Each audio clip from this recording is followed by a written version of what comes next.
क्या कर रहा है?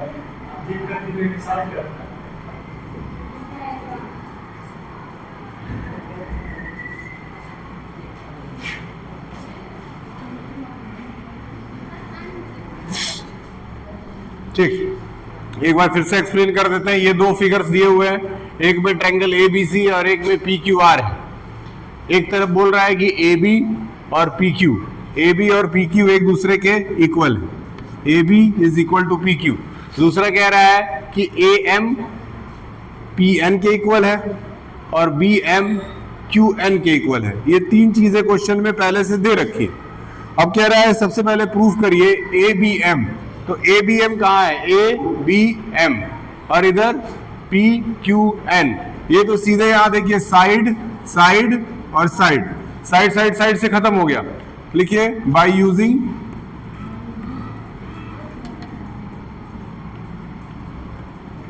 SSS triangle ABM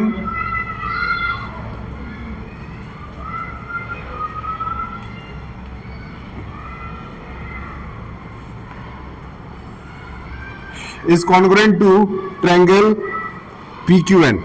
The first part is done. पहला पार्ट तो हो गया। पहले पार्ट में कुछ नहीं करना है, जो तीन चीजें दी हुई थी सवाल के अंदर, कह रहा था ये साइड इसके इक्वल है, ये साइड इसके इक्वल है और ये साइड इसके इक्वल है। पहला सवाल क्लियर है।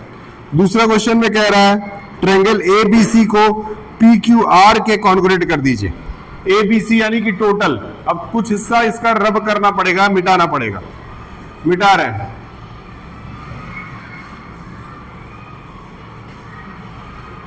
कुछ पार्ट इसका इरेज कर रहे हैं।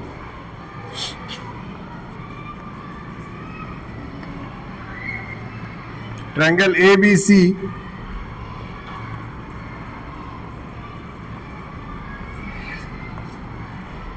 एंड ट्रायंगल PQR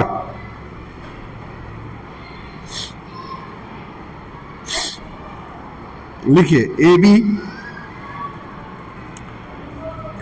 दोनों ट्रायंगल में AB और PQ दोनों पहले से इक्वल दे रखे थे।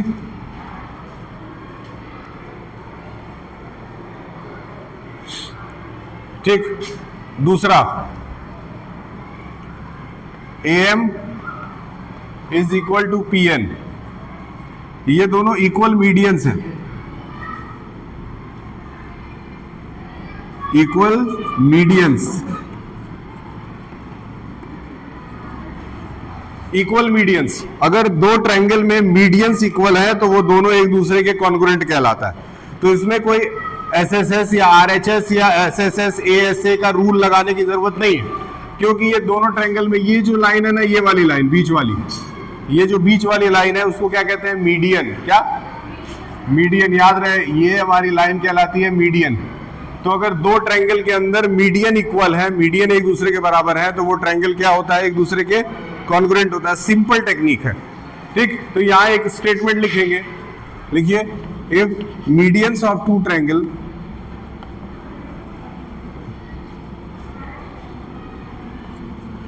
if medians of two triangles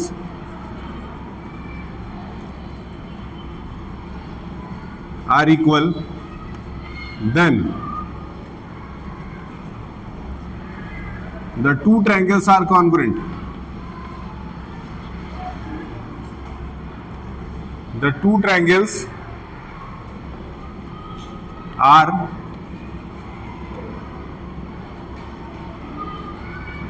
congruent. ठीक है, ये हो गया क्वेश्चन नंबर 4। क्वेश्चन नंबर 4 में एक सवाल ऐसा था जिसमें प्रूफ करना था, वहां पे मैं SSS लगाया हूं। लेकिन दूसरा वाला जो क्वेश्चन था, इसमें बस ये स्टेटमेंट याद रखना है कि अगर दो ट्रायंगल्स के मीडियन इक्वल है तो वो दोनों ट्रायंगल एक दूसरे के इक्वल खुद ब खुद हो जाते हैं। क्या बोला हूं? अगर दो ट्रायंगल्स के मीडियन इक्वल है तो उनके अंदर कॉन्ग्रुएंसी खुद ब खुद आ जाती है। क्लियर है? Have you understood what I have said? ठीक,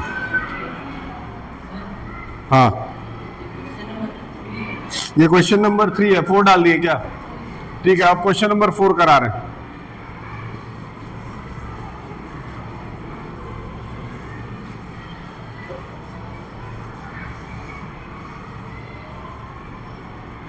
क्वेश्चन नंबर 4, क्वेश्चन नंबर 4 देखिए, फटाफट 4 और 5 खत्म करते हैं। कह रहा है BE and CF are the two altitudes of triangle ABC. BE and CF are the two altitudes of triangle ABC. बना लीजिए, पहले एबीसी बनाइए, ए बी सी। ये एबीसी ट्रायंगल हो गया।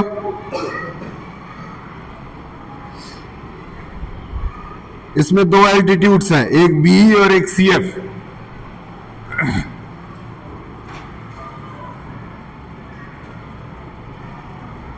एक बी है, दूसरा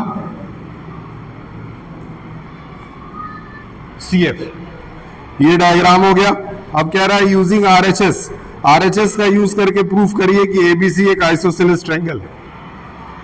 आरएचएस का यूज करके प्रूफ करिए कि आपका ये ट्रायंगल एक आइसोसेलेस ट्रायंगल है। मतलब कुल मिला जुला के जो हमको प्रूफ करना है वो क्या करना है, to prove that AB is equal to AC। कुल मिला जुला के AB is equal to AC proof करके लाना है।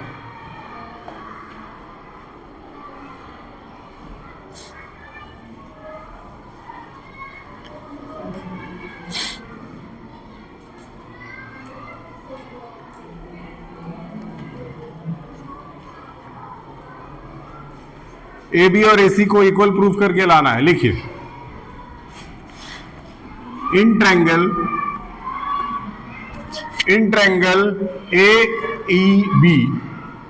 AEB एक ट्रायंगल सेलेक्ट कर रहा हूं, AEB, ध्यान से देखो, AEB एक ट्रायंगल, दूसरा AFC दूसरा ट्रायंगल।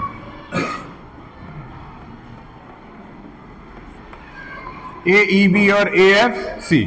इंटरवल के बाद पहला पीरियड आपका किसका होता है, ड्राइंग का और कंप्यूटर का। उसके बाद दूसरा पीरियड होता है मेरा, तीसरा पीरियड अनिल जी आते हैं, ठीक। उसके बाद लास्ट पीरियड हिंदी का होता है। अभी हिंदी का पीरियड मेरे ख्याल से चल नहीं रहा होगा, चलेगा, ठीक है। अब बताइए इसमें क्या क्या इक्वल हो सकता है, कौन बताएगा? बोर्ड पे आके कोई बता सकता है इसमें क्या क्या इक्वल हो सकता है दोनों ट्रायंगल्स के अंदर? इन दोनों ट्रायंगल्स के अंदर क्या क्या इक्वल हो सकता है? Can anybody from you tell me? See, angle A is equal to angle A, common. Angle A is equal to angle A, common, क्योंकि इन दोनों ट्रायंगल्स में एंगल ए आ रहा है। एंगल ए इन दोनों ट्रायंगल्स में आ रहा है कि नहीं आ रहा है? पहले ही दिख रहा है दोनों ट्रायंगल में ए। क्लियर है? दोनों में एक 90 डिग्री आ रहा है कि नहीं आ रहा है? दोनों में एक 90 डिग्री आ रहा है कि नहीं आ रहा है? ठीक। तो angle E is equal to angle F, ठीक है।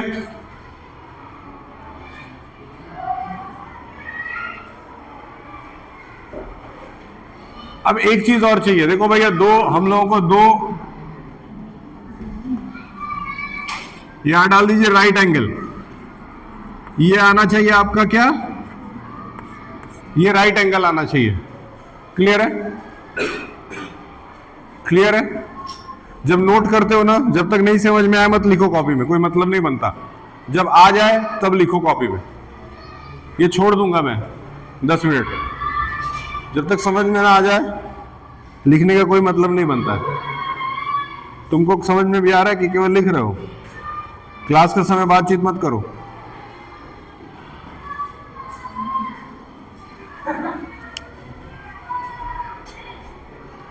बात करने के लिए वैसे भी टाइम मिलता ही है, इंटरवल पूरा मिलता है, बीच बीच में स्पेस मिलता है। कभी कभी टीचर्स एब्सेंट रहते हैं, last period 8th period last है, बात करो, उसमें टीचर नहीं आता है। डायरी पीरियड में बात कर लो, छुट्टी के बाद बाहर बात कर लो। जब पढ़ाया जा रहा है तो जरूरत से ज्यादा सीरियस रहो, नहीं तो बाद में ज्यादा सीरियस हो जाओगे। ठीक, बताइए एक चीज और बताइए जो दोनों में मिल रहा है, बता दें। आप नहीं बताएंगे? दोनों सेम ट्रायंगल के एल्टीट्यूड्स है ना। एफ सी और एफ बी दोनों सेम ट्रायंगल के एल्टीट्यूड्स हैं। लिखिए F C is equal to BE, altitudes of same triangle, altitudes of same triangle, altitudes of same triangle. अब बताइए यहां से क्या निकाल लूं, यहां से क्या निकल रहा है, आरएचएस। लिखिए by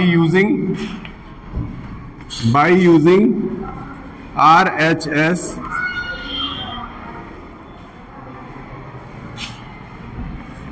AB is equal to AC. Simple. AB is equal to AC. As simple as that.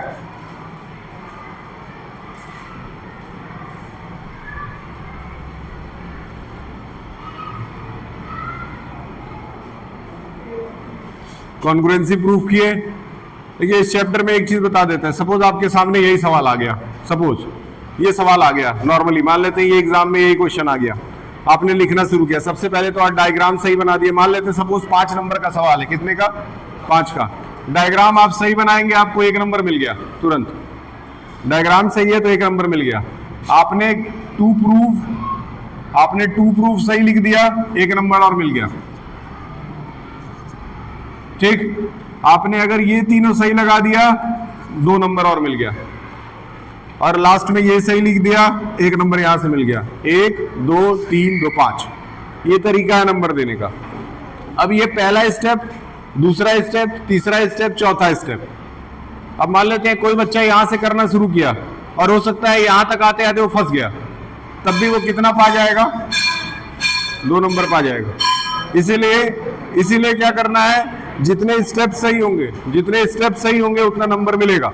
तो सबसे पहले डायग्राम सही बना दो, और डायग्राम सही बनाने के बाद लिख दो कि क्या क्या गिवन है, क्या क्या निकालना है, 2 नंबर मिल जाएगा 5 में से। समझ में आया क्या बोले? पूरा सवाल लगाने की आवश्यकता है, लेकिन अगर सवाल पूरा नहीं आता है तो एटलीस्ट 2-3 स्टेप लिख दो, तो कम से कम एटलीस्ट 2-2.5 नंबर पा जाओगे। ठीक, अब बच्चे क्या करते हैं, क्वेश्चन देखते हैं, ध्यान से सुनो, क्वेश्चन देखते हैं, उनको लगता है नहीं आ रहा तो बिल्कुल छोड़ के अगला करने लगते हैं। नहीं, करना ये है, सवाल पढ़ो। और ये देखो कौन से चैप्टर से सवाल आ रहा है। अब उस चैप्टर में से कुछ भी तो आता होगा, तुम लोगों को कुछ भी तो आता होगा, फिगर ही बनाने आता होगा, कुछ बना दो, कुछ लिख दो, कुछ भर दो, खाली मत छोड़ो। इतना बुद्धि कम से कम पैदा करो कि कुछ लिख दे, नहीं आता फिर भी कुछ लिख दे, बना करके लिख दे, चाहे वो कोई सा भी सब्जेक्ट हो। टीचर्स खोज रहे हैं, टीचर्स जब कॉपी चेक करते हैं तो चाहते हैं कि तुम लोग कुछ लिखो ताकि 1-8 नंबर तो दें। जब खाली छोड़ दोगे, और एक चीज ध्यान रखो, बहुत इंपॉर्टेंट, पेपर देने जब जाते हो सकता है तुम पेपर देने जा रहे हो लेकिन घर पे तैयारी नहीं की हो सकता है, नॉर्मल सी बात है, किसी के साथ हो सकता है। एग्जाम देने से पहले अपने दिमाग में ये बनाओ कि मेरे आसपास जितने भी 9th में बच्चे बैठे हैं मेरे साथ, जो मेरे 9th के बच्चे बैठे हैं, या फिर मेरे क्लास में जितने बच्चे बैठे हैं, उनमें से सबसे अच्छा मैं ही लिखूंगा, मेरे से अच्छा कोई लिख नहीं सकता है। जब तुम ये दिमाग में सेट कर लोगे तो तुम लिख के आओगे। पहले से ही हारे हुए रहोगे तो दुनिया तो और हराएगी। ये चीज क्लियर रखो। मैं एग्जाम देने जाता था यूनिवर्सिटी में, वहां लगभग आते थे 4-5 हजार बच्चे। 4-5 हजार बच्चों में से 2500 केवल लड़कियां रहती थी, 500 के लगभग लड़के रहते थे। जब मैं घुसता था ना, समुंदर की तरह बच्चे दिखाई देते थे, काली खोपड़ी दिखाई देता था, इतना भीड़ रहता था, जैसे मेले वेले में काली खोपड़ी दिखता है। लेकिन हम यही जाम मान के घुसते थे वहां पे, ये जितने लोग खड़े हैं ना, मेरे से ज्यादा नहीं लिखेंगे आज, सबसे ज्यादा मैं ही लिखूंगा। एक बोतल पानी बगल में रख करके और 3 घंटा पूरा जान लगा देता था लिखने में। और मेरा 82% आया भी, कुछ खास पढ़ के नहीं जाता था, 82% आया, लेकिन लिखता था ऐसा ना, ऐसे लगता था लिखते लिखते कहीं हार्ट अटैक ना आ जाए, डेथ हो जाए मेरा, इतना मेहनत करके लिखता था। तो यार थोड़ा सा मेहनत तो करो, कुछ अपने अंदर लाओ तो।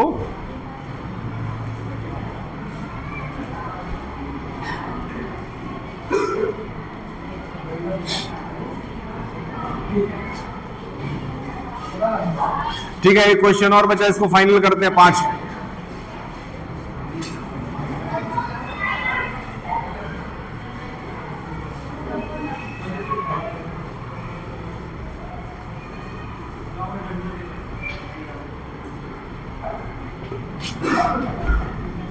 Question number 5, the last question.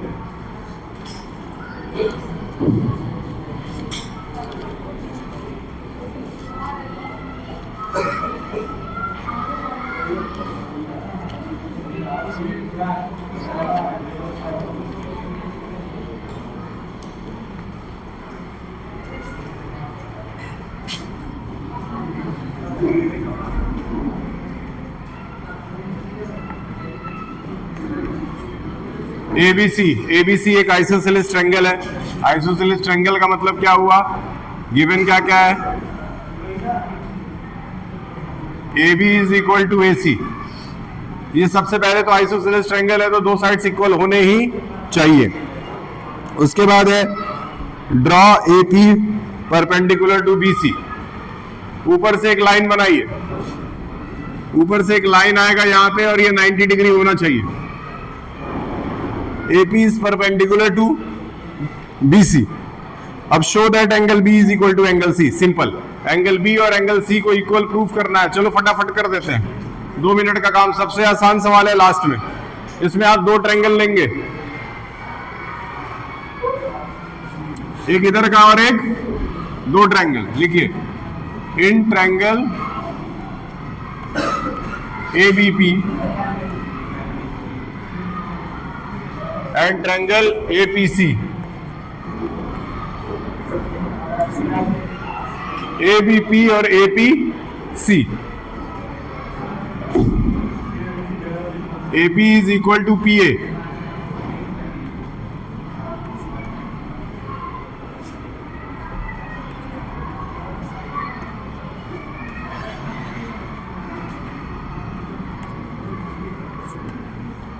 AB is equal to AC। 2 sides तो सिंपल दे दिए। और क्या बताओ, क्या बताओ, दोनों में 90 डिग्री है क्या? दोनों में एक 90 डिग्री दिख रहा है। अब इतने सारे क्वेश्चंस करने के बाद अगर नॉर्मल कॉन्ग्रुएंसी नहीं आएगा ना तो फंस जाओगे। इधर भी 90 और इधर भी 90। कौन सा फॉर्मूला लगना चाहिए? फॉर्मूला कौन सा लगना चाहिए? कौन बोला ये? फॉर्मूला कौन सा लगना चाहिए? RHS। क्या लगेगा? बाय यूजिंग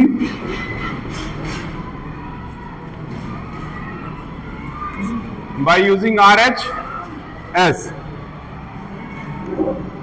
ट्रायंगल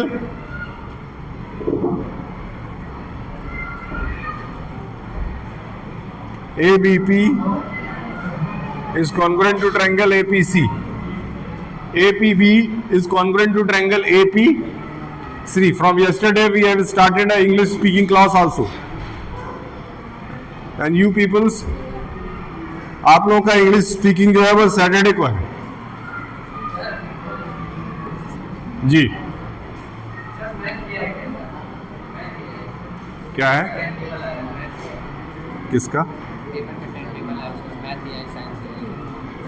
लिखा है ना? AI मतलब कंप्यूटर। वो कंप्यूटर का नाम चेंज कर दिया मैंने, AI कर दिया।